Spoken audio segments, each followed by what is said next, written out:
Hello বন্ধুরা, আপনারা কেমন আছেন? আশা করি অনেক অনেক ভালো আছেন। তো চলে আসলাম আবার একটি নতুন ভিডিও নিয়ে। চাষি বন্ধুরা, আজকের ভিডিওর আলোচ্য বিষয় হচ্ছে যে রসুনের পাতা কুঁকড়া রোগ। তো আজকে এই বিষয়ে আলোচনা করব, তাই ভিডিওটি কেউ একটু স্কিপ করবেন না। আপনি যদি একজন রসুন চাষি হয়ে থাকেন তাহলে এই ভিডিওটি আপনার ভীষণ উপকারে আসবে, তাই ভিডিওটি সম্পূর্ণ দেখুন। তো বন্ধুরা দেখুন, রসুনের পাতা কোঁকড়া রোগ এটি একটি খুব মারাত্মক রোগ। প্রথমে আপনাদেরকে জানতে হবে রসুনের পাতা কুঁকড়া রোগটি কেন হয়, রসুনের পাতাটা কুঁকড়িয়ে যায় কেন। দেখুন, রসুনের পাতা কুঁকড়া রোগ বলে কোনো রোগ হয় না। এটা কিন্তু মূলত মাকড়, চোষক পোকা, লাল মাকড়, সাদা মাছি এই সকল কীটপতঙ্গের আক্রমণের কারণে আমাদের রসুনের পাতা কুঁকড়া রোগটি দেখা যায়। তাই সর্বপ্রথম আমাদেরকে লক্ষ্য রাখতে হবে যে আমাদের রসুনে কোনো রকম চোষক পোকা বা লাল মাকড়, এছাড়াও সাদা মাছি, এই ধরনের থিপস মানে এদের কোনো আক্রমণ আমার রসুনে এসেছে কিনা। দেখুন বন্ধুরা, এগুলো কিন্তু খালি চোখে দেখা খুবই মানে অসম্ভব বললেই চলে আর কি। তাই আপনি সবসময় লক্ষ্য করবেন আপনার রসুনের পাতাগুলো মানে কোঁকড়া লাগার আগে, মানে একটা জিনিসকে যখন আমরা চুষে কোনো জিনিসে সে তখন একটা জোড়ো জোড়ো ভাব মনে হয়, ঠিক সেই রকমই আপনার রসুনের ডেগোগুলো মানে পাতাগুলো এরকম চোষা চোষা মনে হবে।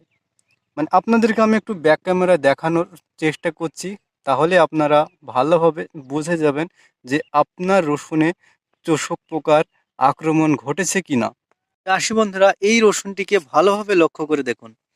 এই রসুনের মাঝে এই গাছগুলি কিন্তু যথেষ্ট ভালোই রয়েছে রসুন, কিন্তু এই গাছটাকে লক্ষ্য করলে আমরা দেখতে পাবো যে রসুনের পাতা কুকড়া ভাবটা কিন্তু মানে আসছে কি বলুন তো, একে অলরেডি চোষা শুরু করে দিয়েছে। মানে এই যে মানে চ্যাপটা হয়ে লেগে যাচ্ছে, অলরেডি পাতাটা কুকড়ানো শুরু করে দিয়েছে।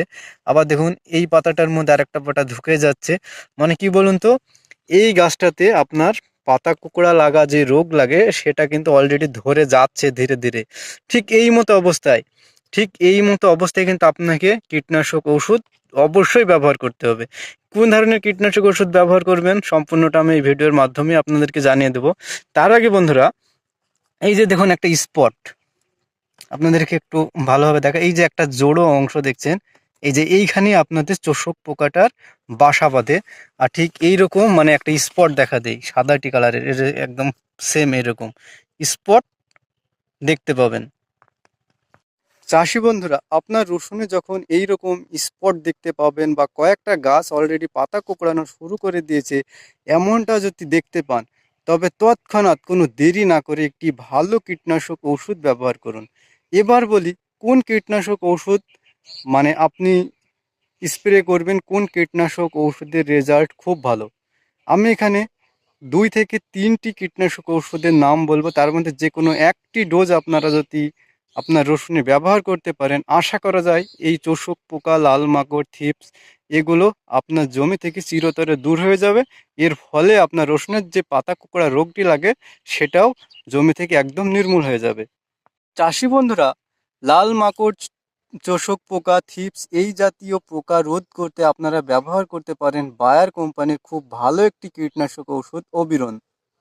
অবিরন এটা একটু দাম বেশি হলেও যেমনের দামটা বেশি এর কাজটাও অনেকটা বেশি। তাই আপনারা যদি বায়ার কোম্পানির অবিরন ব্যবহার করেন তার সাথে অবশ্যই জ্যাম রাখবেন। এই জ্যাম এবং অবিরন এই দুটো মিক্সচার করে আপনি যদি রসুন স্প্রে করতে পারেন, আশা করা যায় আপনার রসুনে কোঁকড়া লাগার সম্ভাবনাটা একদমই থাকবে না বললেই চলে। আপনারা কি শুধুই এই অবিরন বা জ্যাম স্প্রে করবেন এমনটা নয়। আপনারা ধরেন অবিরন স্প্রে করলেন না, সেখানে আপনারা বায়ার কোম্পানির সোলেমান ব্যবহার করতে পারেন। সোলেমানও যদি আপনি ব্যবহার করেন, তার সাথে আপনার অবশ্যই জ্যাম রাখবেন। ডোজের ব্যাপারটা ডোজের ব্যাপারটা চাষি বন্ধুরা যেখান থেকে সংগ্রহ করবেন তার সঙ্গে জেনে নেবেন। তার কারণ হচ্ছে আপনার রসুনের মানে গতি দেখে, আপনার রসুনের অবস্থা দেখে, আপনার মানে রসুনের পরিস্থিতি দেখে ডোজটা একটু চেঞ্জ হতে পারে। তাই আমি এখানে ডোজের কথাটা বললাম না। তাহলে কি বললাম চাষি বন্ধুরা, পাতা কুঁকড়া রোগ দমনে আপনারা অবশ্যই বায়ার কোম্পানির অবিরন অথবা সোলেমান এই দুটোর মধ্যে যে কোনো একটি ব্যবহার করতে পারেন, তার সাথে অবশ্যই জ্যাম রাখবেন।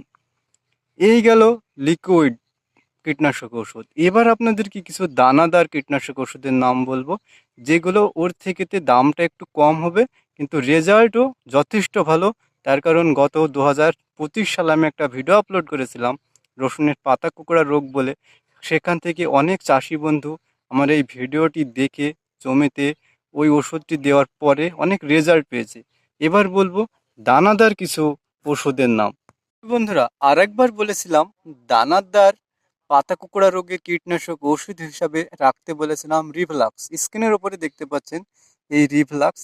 এই ওষুধটি আরেকবার অসম্ভব কাজ করেছিল রসুনের পাতা কুঁকড়া রোগ দমনে বা শোষক পোকা দমনে।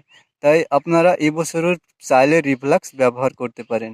এর মধ্যে কম্পোজিশন রয়েছে ফিপ্রোনিল 40% এবং ইমিডোক্লোপোরাইড 40%। এই দুটো উপাদান দিয়ে এই রিভলাক্স নামক ওষুধটি তৈরি। এটি কিন্তু খুব ভালো একটি কীটনাশক ওষুধ, আপনারা চাইলে এই রিভলাক্স ব্যবহার করতে পারেন।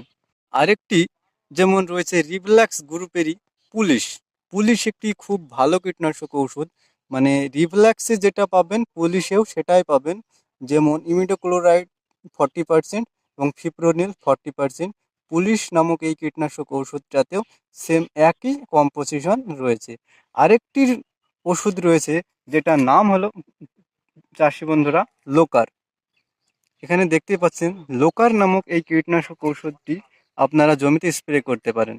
এর মানে কম্পোজিশন হলো ফিপ্রোনিল 40%, ইমিডো ক্লোপ্রাইড 40% এবং সোডিয়াম রয়েছে 3%।